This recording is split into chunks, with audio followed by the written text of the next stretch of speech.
Ladies and gentlemen, Mr. Corbyn. Thank you. Well, it's fantastic to be here. No, I can just height is enough. On Father's Day, no less. Yes. And I am a father, and I spoke to my son today and said I was proud of him. I want to say that to you. You're the father. We are proud of you. All kids have mixed relations with their dads, but in the end they're crucial. That's my experience anyway. Okay, well, as people have been asking, I am still healthy and getting better. I'm 99% there. And I just wanted to repeat my thanks to various people who helped me. Like after I got out, I had some alternative medicines, CMOS and stuff like that, which I'll talk about in a minute, but that was quite important. But the biggest thing was in the hospital, Angela arguing where need be, politely, with various medics who would have thrust all sorts of things into me, which, well, you know, I'm allergic to beef sticks, so I could be allergic to everything they put on me and I could have gone. I mean, seriously, older people shoved in hospital do end up dying when they don't need to. So, you know, I thank Angela for everything she did. And there's other people as well. You know, Angela and Mark. So that was really important. Anyone who knows anyone going in hospital, you know, talk to us and we go into details of these sort of things that have cost upon us. So, well, today, thank you for getting out. Yes, well, a quick round of applause for getting out. And thank you for Angela and people providing the medicine. I want to tell you about something I was doing earlier today with the Sikhs. A little crowd of us went to the Excel Centre where the fake guru, Sadhguru his name is, was given a talk in the Excel Centre, and we went there to point out that he is a fake guru and he's a propagator of death. He believes in world depopulation and says so. He's part of the World Economic Forum and the Indian fascist Modi regime. And that event was posed as a great, big, important thing where you pay to be there. No. That was the official narrative, but loads of people were going in there free and probably even paid to be there. So let's be clear. This event is there to propagate evil among sort of progressive sort of people who believe in meditation or something, right? But I would say he's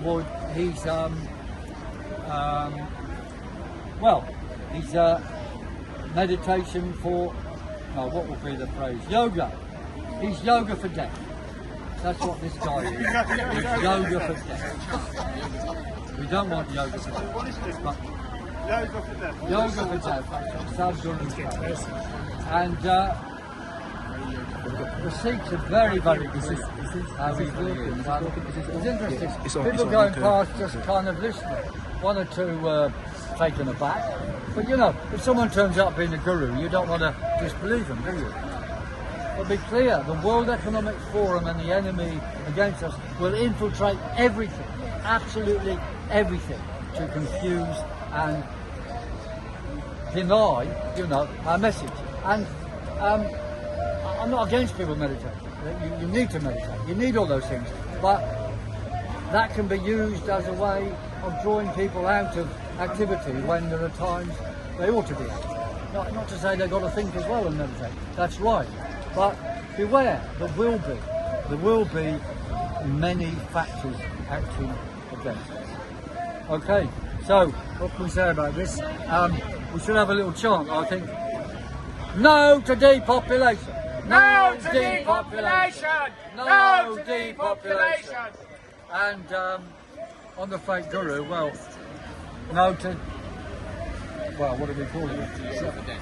Well, it's called sad guru. Sad fake guru. Well, no to the WEF fake guru. No to the WEF fake guru! No to the WEF fake guru! All right, and another piece of news is Big Si of the pen, as you know, he was arrested chasing Gavin, the education secretary, and he was arrested because he said to him, I could arrest you as a citizen arrest. And then the police arrested him and said, this is impersonating a policeman and you're harassing this MP. So Big Si was held for 24 hours, more than that, no, because it was the following day, and released. He's now been released, but he's not allowed in Westminster, so that's why he's not here.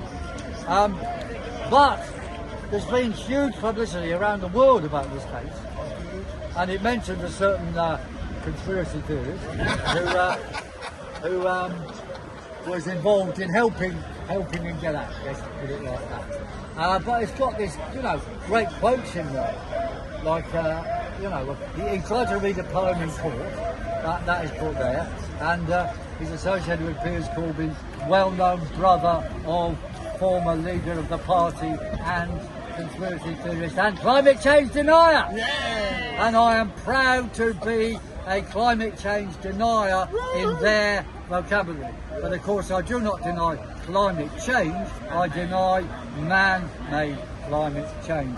It is a pack of lies, and it is the underlying ideology of almost everything they do, apart from these sort of groups. Okay, and for your information, yesterday, to prove I've done reasonably well, I went to Cardiff and Swansea and spoke at both places. But I went by train, which is less stress than cars, although we do want the car back. The main things talked about there in both of them is ending all the net zero nonsense. And we coined a new phrase, and this will catch on, and we'll use it in the by-election, which is, we want Zexit, which is exit from the zero carbon car. Zexit. We want Zexit. And all the other parties standing won't want Zexit. And I'll be standing against them explicitly, saying I'll be the candidate for truth, for life and prosperity, and against all the narrative of the World Economic Forum. So join in. And anyway, just mentioning a few more things about the zoning. Zoning issues are important in Swansea and in Cardiff. They're coming up as low traffic neighbourhoods. In Cardiff, it's a congestion zone. So they start off by blocking off roads, making them more narrower, all that nonsense. Then they say the city's congested, and then they charge you for being in there. It is all a complete con to control. So these zoning things will come forward in different ways, but we've got to unite against all these zoning measures. And the answer is not begging various politicians to do something. We obviously demand they do anyway, but the crucial things are we've got to break their impositions. So, and also oppose the taking down, oppose the cameras. So the cameras should never go up, and we should call on the councils to take them down and support their taking down. So we say, drive at will, do not pay, take down the cameras. Drive at will, do not pay, and take down the cameras. That's nice, thank you people. My fine of £43,000 still goes, and they're sending more paper anyway because it takes them 3 months to catch up. We still need a solution to the car, which is currently held in Hereford, where they want to try and sell it on the 21st, which will be illegal, so we're arguing about that. But I've still got the appeal out. If someone can come forward with an old car, a non-compliant car, and give it us, or lend it us, or sell it as cheap, we'll take it. And other people should be doing what I'm doing. It's fine everyone applauding me, but if you've got an old car, you've got to drive today into the congestion zone and do not pay. They will just send you paper. They do not want a court case. They're avoiding court cases like hell because the Northampton County Court that issues all these things is illegal. It is not a court. As my solicitor said, if they come to take control of anything of yours, there's got to be a court case of Regina or Rex versus Corbyn. But there's been no such case. So it's all an administrative game, and they cannot enforce it. And they don't want their pack of cards to collapse. Because if we have a court case, the pack of cards could collapse. They could find they've got to repay everybody's PCNs over the whole country for everything over the last 5 years. That is perfectly possible. Can I just ask Piers, what was the car taken for? Because it wasn't for the ULEX. It was, yeah. Oh, it was for the... Right, okay. It was what I owed for you. Yeah, I'd had other things what I owed for, but this was taken specifically for ULEX. And it's only going to be action which will beat these people. And as I warned before, fake opposition groups are now going to appear everywhere. We know we have Farage and Reform, we have Lawrence Fox and Reclaim, and Andrew Bridgen, although he's perfectly sincere on everything he said about the job, I mean, and I support him 100%. He, like those other two groups I mentioned, are funded by the same millionaire, Jeremy Hoskin. And they are playing a game. They want us to start believing in them, to take away Tory votes, fine, but they want to give a free rein to Starmer. Be clear, all the parties in Parliament have got more, the leaderships there have got more in common with each other than they have with their own members or the electorate. They're playing a big game, and the stakes are so high, they're not going to do anything else. And those politicians who step out of line will get hammered. That's what happened to Andrew Bridgen. The A word was mentioned, and he's out. And Starmer also can't tolerate even a little bit of opposition. So he wants my brother, Diane Abbott, and others out. Because although they go along with most of the world economic policy, they will bleat and squeal when people get hurt. Whereas Starmer will just, enjoy and get pleasure out of people's suffering. That's what he does. Okay, well, we ought to... What is the A word? Oh, anti-Semitism. Sorry, we're all arrested now. Yeah. I used it. Yeah. I mean, God knows, you know what I mean? That's what it is. But it's a fair question. Some of us are naive, I'm afraid. No, don't worry. And other points I'll be making in the election, of course, we will be putting forward or supporting all the United Front and have specific policies for that area. We'll be opposing ULEZ completely, and we will say everybody who's got a ULEZ charge should be compensated. That money's been robbed, it should be given back to everybody. We'll be the only ones standing for anything that makes sense. And I'll just say all the rest are going to be various aspects of WEF policy. WEF light, WEF moderate, WEF fake op, whatever. They'll all be the same. And we're going to have to fight to take all the legs of the New World Order. And I'm getting near to finishing, and I think I should repeat a few things on the United Front, but before I do, just a good little graph here on the climate lies nonsense. Because, people are quite staggered. They think when they're following these green policies, they're saving the planet because they're reducing CO2. Well, there's no evidence for that whatsoever. Here we have a graph of, that's carbon dioxide levels in there, and the blue points are where there's been these great big world conferences, following which they've been promoting more wind farms, more biomass digestion, more restrictions on roads, everything to reduce CO2. And you can see all these measures have had no effect whatsoever. No effect, completely zero effect. So the purpose of these policies is not to reduce CO2, not to control climate, it is to control you. Okay, thank you for that. And as I was saying, we'll go through our United Front in a second. Yes, and just as an information thing on that, we've got a forced debate in every borough. We've got to have action groups in every borough against zoning or 5G towers or whatever. It doesn't matter, but they can unite together and form action groups against the borough, because the councils are the implementers of WEF policy. In fact, they probably will be directed direct by the WEF, and what happens in Parliament, where MPs prance around and complain, will become irrelevant. Parliament will just be a sounding board for stupidity. Doesn't matter, we still try and get in there, because I can be a sounding board for the opposite of stupidity, I hope. As another fact about human existence, people have this idea that humans are a massive contributor and part of biomass. Well, they're not. They're not. Of all the biomass, that's the carbon in the world, trees, animals, microbes, whatever. Trees are about 46% of total biomass. Microbes are about 10%. And mankind is 0.01%. That is mankind's part in the world carbon biomass.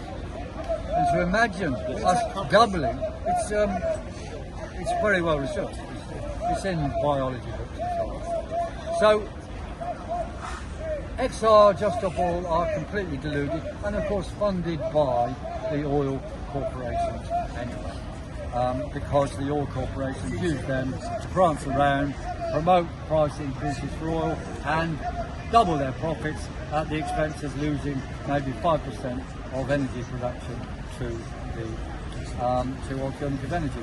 So I'll just read, I'm not going to read through them all, but I want to reinforce them again because they're so important. Just the first two and a summary of them later or so. The United Front, and we support this as part of the election campaign, because other people support this too, it's not just us, and we'll have more detailed policies for Uxbridge and South Royston. But the United Front 12 principles are: number one, men are men and women are women. Right. And you know, the main parties don't agree. They say, well, you've got these, whatever, you've got to support trans rights. Look, let's be clear. Trans rights and everything going on in schools now is utterly disgusting. They are grooming children, they're promoting paedophilia. They are destroying children's actual meaning of life. I mean, this is absolutely evil, and I'll be calling for an end to all of this. Second one, roads are for travelling. Well, what a brilliant idea.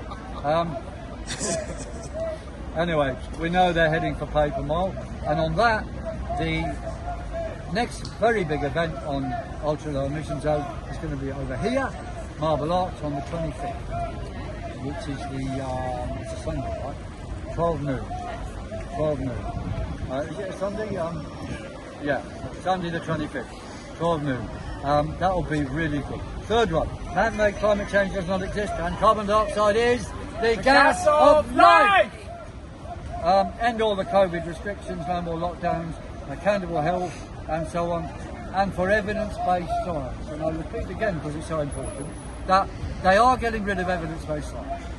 They have opinions now. Opinions are taken as fact and science, and in order to end debate, they have to end democracy, which is why they're preventing debate on the BBC, why they're attacking our alternative media, why they wheel the A word around in Parliament, and so on. It's necessary to end democracy and debate in order to impose a fake narrative in science, which is there to brainwash you.